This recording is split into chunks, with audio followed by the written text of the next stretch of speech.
Welcome to another episode, everyone. What happened when LA Crips tried to force DMX to check in? I'm assuming things did not go over well for the LA Crips. What was it like being around DMX? DMX was dangerous, man. Straight up like that. Whoever don't like it, bring it, nigga. Bring it. I don't. Bring it. Bring it. In Los Angeles, gangs like the LA Crips expect rappers to check in, leading to confrontations in many cases. But when they tried it with DMX, they realized his dangerous reputation was real. And nobody in this nigga crew running behind him to stop this nigga. So I'm like, whoever this nigga is, he official. They ain't want no smoke with this nigga. Remember, this is DMX, the same aggressive and unpredictable guy that went to prison so many times it became a second home. But what was it like being around DMX? DMX was dangerous, man. When you around him, he's like, you don't know what's gonna happen. You know what I'm saying? Very unpredictable. Checking in. For a long while now, gangs extorting rappers has almost become normal, and they even gave it a name, checking in. Just listen to Big U, who's known as one of the main enforcers of this so-called check-in system and currently is behind bars for it. He straight up said it's mandatory for rappers to check in when they're in certain cities. We in LA. When I go to Chicago, I respect Chicago wholeheartedly. I check in. When I go to Atlanta, I check in. And I don't think nobody is safe. I know dudes right now from LA who are actual gang members who have been robbed for their jewelry. He even tried to break it down using an analogy, comparing it to military airspace politics, like you can't just fly through certain areas without permission. The United States of America and all these countries have what is called airspace. Yeah. If you invade their airspace with a plane, they consider that an act of war. You can choose not to, and it's gonna be a problem. If dudes come and you move it in a certain way, if you choose not to check in, suffer the consequences. But honestly, a lot of people... What are the consequences? There should be no consequences. Because the thing is, no one else is checking in. Kim Kardashian is not checking in, though she was robbed at one point somewhere else. Angelina Jolie and Brad Pitt, Jennifer Aniston, they don't have to check in. It's just your own people that's so-called checking in. And that's not an accurate analogy to say that you can't fly in a certain airspace. It's true, but that's one country against another. An American can fly in America, so an American should still be able to go anywhere in America and be safe. A black individual should be able to go anywhere to any black neighborhood and be safe and make their money and film their videos or whatever else. Why do they have to pay? Why do I have to pay? Because I'm just going over here to film, to help the community in some way or another. But that's a whole other story. Let's focus on the X-Man, DMX, the dog, trying to make him check in. All right. See this as ridiculous because the truth is, these gangs only ask black celebrities and rappers to check in. It's like they're gatekeeping their own community, which is wild. DMX. But if there's one person you really couldn't pull that kind of move on, it was DMX. Trying to force him to check in? Yeah, that was probably a big mistake. DMX was a different breed. Wild, raw, and absolutely fearless. Fat Joe even told this crazy story once. He, DMX, and Big Pun had just finished a show and stopped at a gas station. Out of nowhere, a guy walked in wearing a chain and DMX straight up robbed the dude right there in the gas station. That's the kind of energy he was on. We had a show, me, him, and Big Pun in Brooklyn. And after the show, we stopped at the gas station. Meanwhile, the whole crowd was just going, stop, shut him down, open up, chop, oh. Like DMX was crazy. And then there's Aries Spears' story. According to Aries, he was at an event trying to promote his comedy CD. He was going around asking celebs to endorse it, including DMX. But apparently, DMX wasn't too happy about the impressions Aries used to do of him. And at this time, I had my comedy CD, and I did a bunch of skits where I did prank phone calls as rappers. And I saw Busta Rhymes, I saw this person, that person. So I put them on camera saying, yo, you gotta cop my man Aries Spears shit, blah, blah, blah, blah, blah, blah. All good. I see DMX and Yo, X, he goes, Doug, I need to holler at you. So DMX told him they needed to talk and led him into a locker room. Suddenly, almost 30 guys followed them in, forming a circle around Aries and DMX. Then a bodyguard slammed the door shut and stood in front of it. We go into the locker room, and there's one entrance in and one entrance out. So me and him go in there, and about 27 niggas follow suit. And they make a circle around us. So it's just me and X in the middle. And then the bodyguard comes in and then slams the door where you could leave and stands in front of it. DMX started questioning Aries about the impression, and Aries tried to explain it was all in fun, no disrespect. But he was like, Dog, I heard you, my voice. You still doing it, huh? You still haven't learned your lesson, Aries. That's the point. That's the problem. I bet he did start explaining himself when DMX entered with 27 or so individuals and another individual there blocking the door, the only way out. And you're surrounded. They got you in a circle. All he has to do is give a signal. And your lunch meeting there, Swiss cheese. I bet you did start explaining what happened. DMX's, yeah. Rest in peace to DMX. Rest in peace to that brother. That one hurt. Huh? Heard you doing some things with my voice. It was good. I said, oh, no. It's all complimentary. You know, ain't nothing crazy. I'm not disrespecting you or nothing like that. Then Aries tried to pitch his CD like he was doing with the others, and DMX was like, come to my hotel later, let me hear it. If it's good, cool. If it's not, and then he growled. But like everybody else, can I get you on camera endorsing my shit?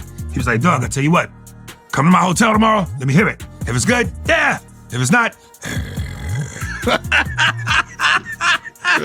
According to Aries, what really freaked him out was that after DMX said this, that's nasty.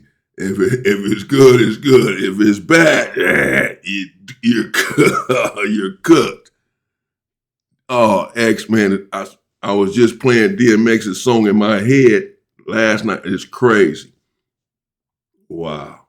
Rest in peace to X, man. he then pulled out a razor blade from under his tongue. And what really fucked me up was after he went, this nigga pulled a razor blade out from under his tongue. What? Oh. I've been black my whole life. I'm not that black.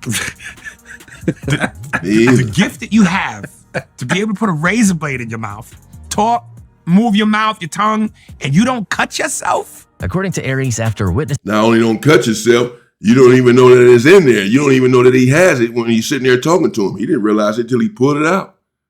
You're sitting there having a conversation with him.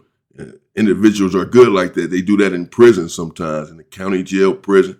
Put a razor blade under their tongue. They get so good with it, you won't even know that they have it there. Sit there and have an entire conversation with you, and you won't even know that they're sitting there possessing a razor blade, and in one wrong move, they get it out of their tongue quick and slice you. Oh, bad.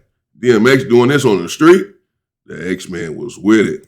all that, he didn't even bother showing up at the hotel. And when he between the razor blade and the come back tomorrow, I never saw that. You never went to that hotel room. Nah. Jay Farrow has his own story too. He said they were on stage performing with DMX, and DMX was so hyped and throwing fists in the air that he accidentally punched Jay right in the face during the set. So we on stage, right? And we doing Party Up and we killing it, you know what I'm saying? DMX accidentally snuffs me.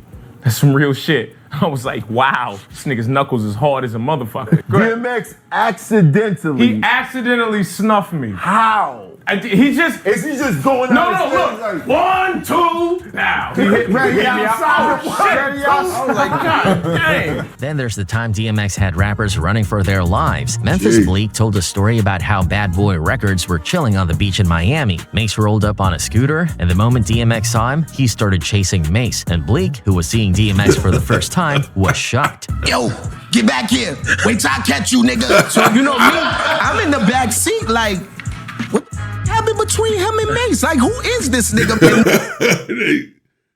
Oh, let's go. X-Man tripping out there. Oh, their impressions of him is crazy. That sounds just like him. He didn't chase Mace off and then start yelling at Mace, hey, get back here. What you doing? Where you going? Yeah. That's crazy. Mates getting up out of Usain Bolt. Ah. Nobody in this nigga crew running behind him to stop this nigga. So I'm like, whoever this nigga is, he official. They ain't want no smoke with this nigga. DMX versus Kurupt. DMX didn't fear anyone, and he definitely didn't have any respect for gangs, and that attitude carried over into his beef with Kurupt. Kurupt, a well-known rapper and member of the Crips, was managed by Big U, the top figure in the Rollin' 60s. Not even a rebirth. He finna give you back what he always been. A beast on the mic. With the vocals that can't nobody touch.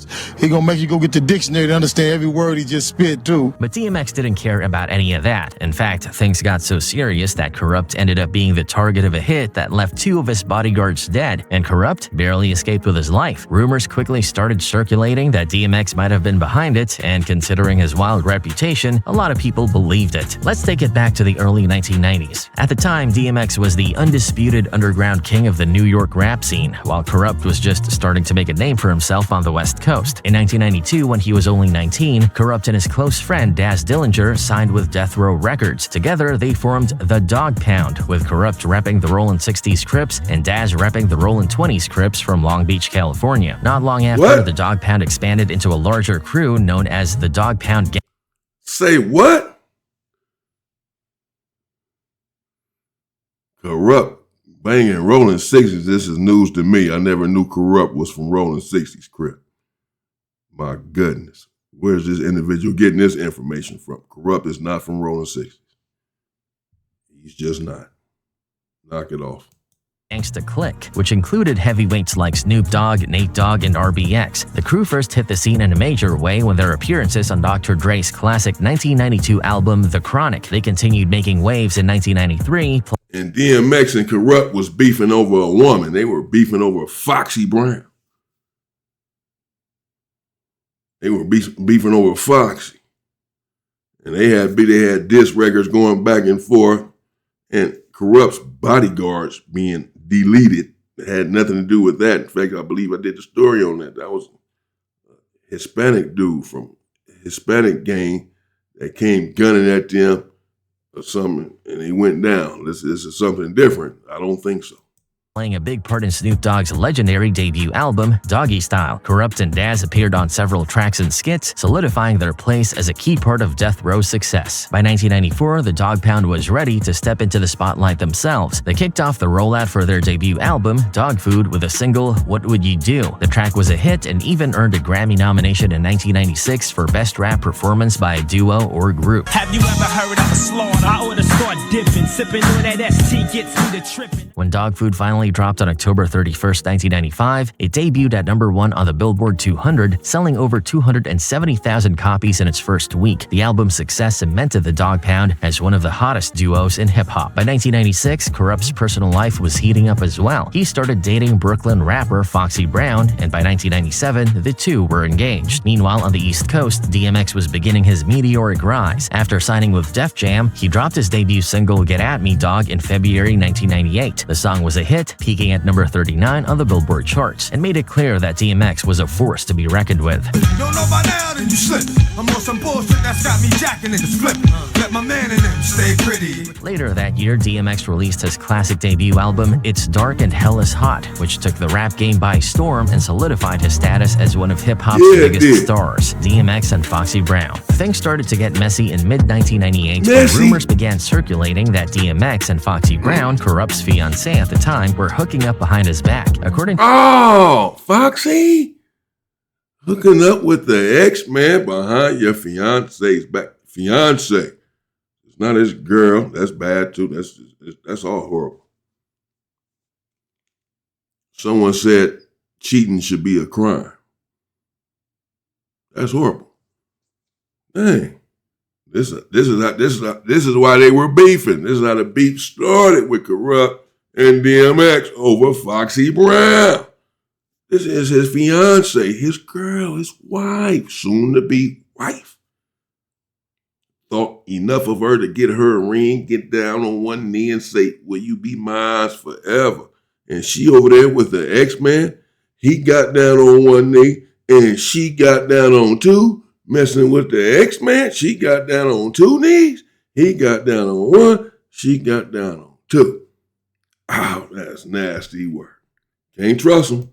To Foxy Brown, Rough Riders member Eve was the one who spilled the tea to Kurupt, claiming that something was going on between Foxy and DMX. This caused a rift between Foxy and Eve, with Foxy insisting that nothing serious happened and that DMX just had a crush on her. Foxy accused Eve of blowing things out of proportion and stirring the pot. I don't like Eve. Like, I don't like her. It has nothing to do with music. It's something that she did that was very disrespectful. The timing of the rumors didn't help either. Both Foxy and DMX were signed to Def Jam and were on the Survival of the Illest tour together that summer. In December 1998, DMX dropped his second album, Flesh of My Flesh, Blood of My Blood, which quickly became a classic. One track in particular, Bring Your Whole Crew, sparked rumors of subliminal shots aimed at Kurupt. DMX's lyrics talked about being out for blood and mentioned the Crips being at war, an obvious jab since Kurupt was a known Crip. In the same song, DMX questions how much trash someone could talk with his lips on the floor, calls someone a B, and even refers to a fake pit.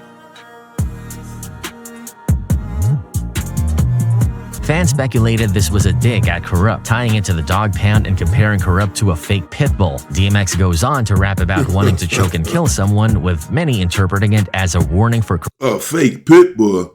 They had a beef going. They both were saying things about one another in the rap lyrics, for sure, over Foxy Brown. These two individuals were beefing over Foxy Brown. As we see, she said that they were just friends, her and DMX, that DMX had a crush on her.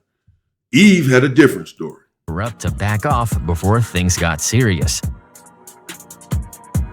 While none of this was confirmed as a direct diss, the timing made it hard not to connect the dots. By 1999, the tension between DMX and Kurupt started heating up for real. After Kurupt got word that DMX had been hanging out with his fiancée, Foxy Brown, behind his back, things escalated quickly. On January 26, 1999, Foxy dropped her album China Doll, which included a track called Dog and a Fox featuring DMX. This collaboration not only confirmed that Foxy and DMX were spending time together, but also allegedly rubbed salt in Kurupt's wounds, because according to him, the concept for the song was originally meant to be a duet between him and Foxy. If true, this would have been a serious betrayal, adding fuel to the fire. So was you and X issue actually over her?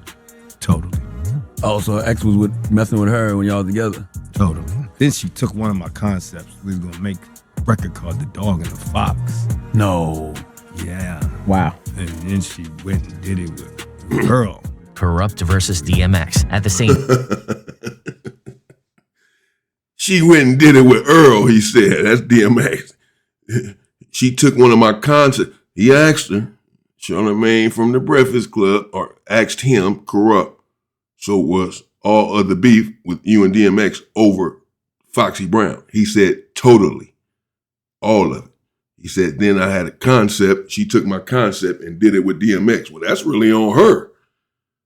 He said that she was totally messing with him while she was with him while they were engaged, I suppose. DMX, you can make the argument that he would be wrong too, I guess, knowing that she's engaged to someone. But he doesn't know Kurupt at this time. They don't have any personal relationship. She does with Kurupt. She accepted his proposal. She's about to be his wife. She's supposed to be dedicated to this man for the rest of her life. I don't know what happened here. I'm just saying, if there is fault, if she did do something wrong, she did do something with DMX. Kurupt certainly believes that she did. He ought to know. Then that's on her more than anything, more than anyone else. That's on her. This is your wife, supposed to be. Soon would have been your wife. And she's over there taking your concept and doing a song instead with your concept with the individual that you already suspect her of doing other things with. And rumors are afloat that she's doing other things with these individuals. Then that's on her.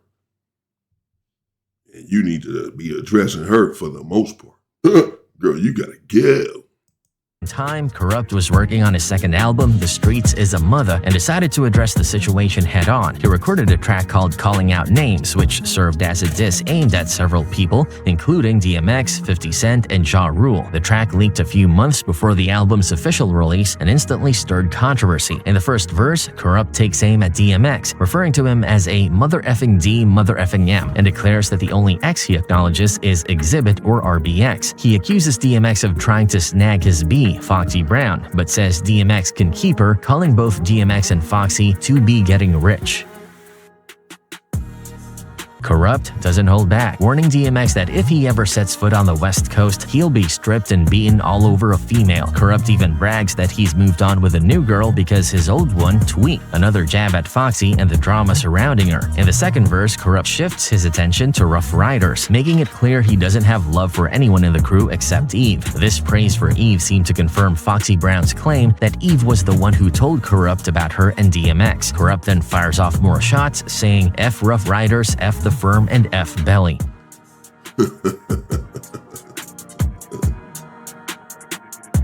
The Firm was the group Foxy was a part of, led by Nas, while Belly was the 1998. Yes. They were. It just brings back memories. They had lyrics going back and forth. DMX and Kurupt, they were beefing tough over Foxy. Now, I guess I can understand some of the beef because this woman, according to Kurupt, then even took his concept, his creative genius, and took it over there to DMX, to the individual that she's cheating with on her soon-to-be husband at the time. Wow. That would cause for some strong animus, I would believe. Whether DMX knew what was going on or not, he certainly knew that she was engaged. And then he's making songs, DMX making lyrics, going at Kurupt. Now Kurupt has sent out threats saying, you better not come over here to the West Coast, you're going to be stripped. DMX, he didn't care. We know this already. Film starring DMX and Nas, Kurupt's disses were clearly aimed at DMX and Foxy, with Nas getting dragged into the mix after he publicly praised the DMX and Foxy situation in the XXL interview, even suggesting Foxy should have been with someone from New York. To top it off, Kurupt ends the track by mocking DMX's signature "Get at me, dog" line, mimicking DMX's delivery and sarcastically taunting him. On the original version of the track, Kurupt even mocks DMX right at the beginning. Not long after Kurupt dropped his diss track calling out names, things took a dark turn. On October 17th, 1999, around 11:40 p.m., Kurupt was at Echo Sound Studios in Los Angeles, working on his album The Streets Is a Mother, when a shooting occurred. The incident left his bodyguard, Dwayne Dupree, dead from multiple gunshot wounds to the chest, and two other rappers, Willard Givers and Jevin Jones, injured with gunshot wounds to the calf and foot. Immediately, speculation started flying that DMX was somehow involved in the hit, considering the timing and Kurupt's recent diss track. However, a spokesperson for DMX quickly responded to clear his name, stating, DMX is in Miami recording his album. It is unfortunate that an act of nature happened. DMX is not knowledgeable of this. I just got off the phone with him. DMX himself also denied any involvement in the shooting. Kurupt. He killed two of his bodyguards. They're trying to kill him.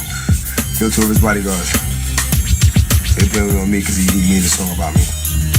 Even though nobody really heard the song. You know, being that he made a song about me, I had to be the one doing it. I'm not pissed off at a whack. But despite his denials, whispers about his possible connection to the incident didn't completely die down, given his reputation and fiery personality. A month later, on November 16th, 1999, Kurupt dropped his album The Streets Is a Mother. As expected, the controversial track calling out names was included, featuring all the disses aimed at DMX. But Kurupt didn't stop there. On another track, Who Ride With Us, he took things a step further. At the end of the song, there's a skit where Kurupt is flipping through fictional radio stations. One of the stations features a parody of DMX, complete with someone imitating his voice, adding another layer of mockery to their beef. Blood! If I bleed, blood! Who I am, who I be, till I die! Not to be outdone, DMX fired back in a big way. On December 21st, 1999, he released his third album, And Then There Was X, which included one of his most iconic hits, Party Up in Here. While many people know it as a club banger, the song is widely believed to be a diss aimed directly at Kurupt. From the opening lines, DMX makes his intentions clear. Y'all go make me lose my mind up in here, up in here. He's threatening all the cowards and takes a swipe at Kurupt's crew, saying they could get done with dumb quick. Some fans believe this line eerily references the Echo Studio shooting, with DMX rapping about a gun clicking and fights breaking out over some dumb ish. Alright, all your mans have been to jail before, suck my dick, and all the motherfuckers you run with, get done with, dumb quick, they go to gun click. Now I'm one shit, all over some dumb shit, ain't that some shit? The second verse gets even more personal. DMX calls out rappers, saying they're nothing but characters and not even good actors, which many interpreted as a shot at Kurupt. He goes on to call someone whack, twisted, and drags Kurupt's personal life into it, referring to Foxy Brown as a hoe. Been good actors, what's gonna be the outcome? Let's add up all the factors. You whack, you twisted, your girl's a hoe. DMX also vents his frustration over men fighting over women who don't belong to them, another direct jab at Kurupt and the Foxy Brown. Yeah, certainly that was aimed at Kurupt because he got on him in that. You act, you twisted, your girl's on. You broke, the kid ain't yours, and everybody know.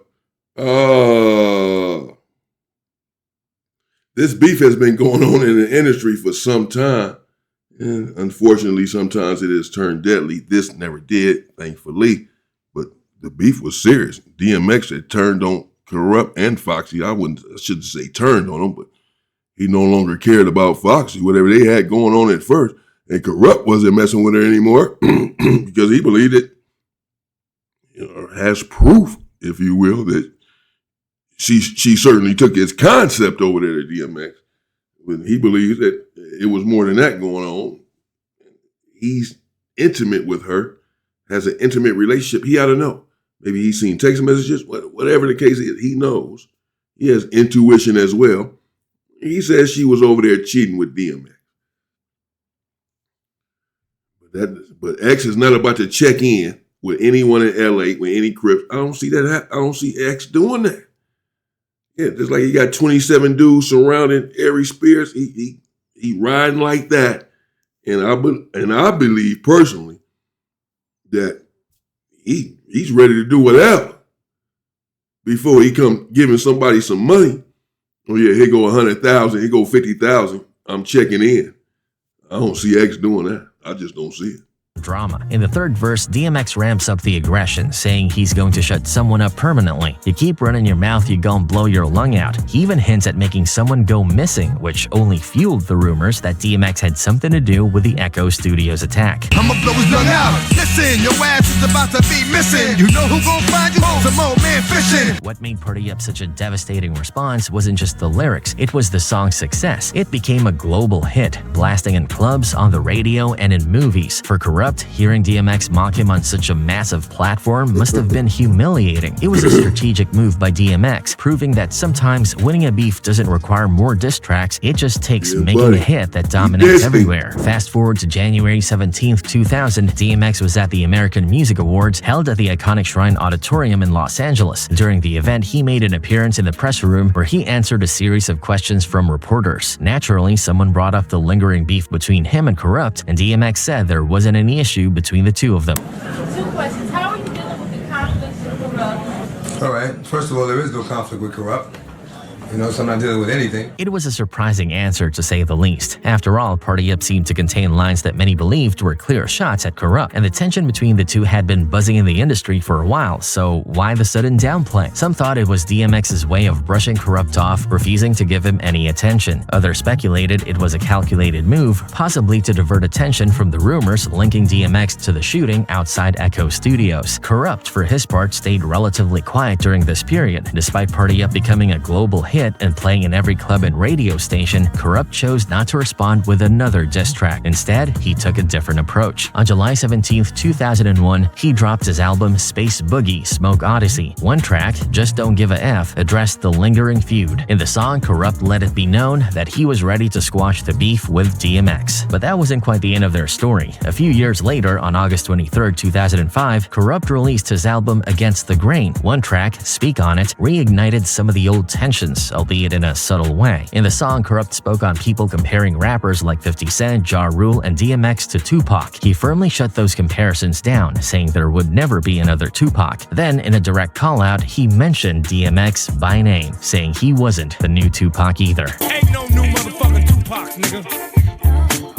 DMX ain't the new Tupac. After that, the feud between DMX and Kurupt faded into the background. Then, in 2017, nearly 2 decades after their rivalry started, something unexpected happened. Kurupt and DMX ran into each other at an airport. According to Kurupt, the encounter was friendly, and the two finally buried the hatchet for good. Well, that's good. Well, hell, that's me. That's crazy. Wow. All right, there you have it. Let me know what you think in the comments. DMX, rest in peace to that good brother. You know, he had his ways, he had his flaws, I'm sure, like we all do. But I believe that he was a stand-up individual in many ways. He was stumped down. And he succumbed to society, really, one way or another. There you have it. Trying to get DMX to check in LA and talking about you gonna strip him of everything. That's a big mistake because DMX is not gonna go for that. And as we can see, he got aggressive with Foxy Brown and everyone else after he had whatever relations he may or may not have had with her. When that was over, he attacked her and Kurupt. He had already been attacking Kurupt. So DMX was for real, man. Let me know what you think in the comments. Rest in peace, DMX. It's been, I think, what he died in 2022, maybe? Something like that. A lot of kids he had, too. Bad. But, hey, let's stop checking in. Let's stop trying to get people to check in. If that's what's going on, if that has ever happened, I don't know. I never had to check in. If that is a thing, let's stop it and build each other up, not tear one another down. Stay safe and stay free, people.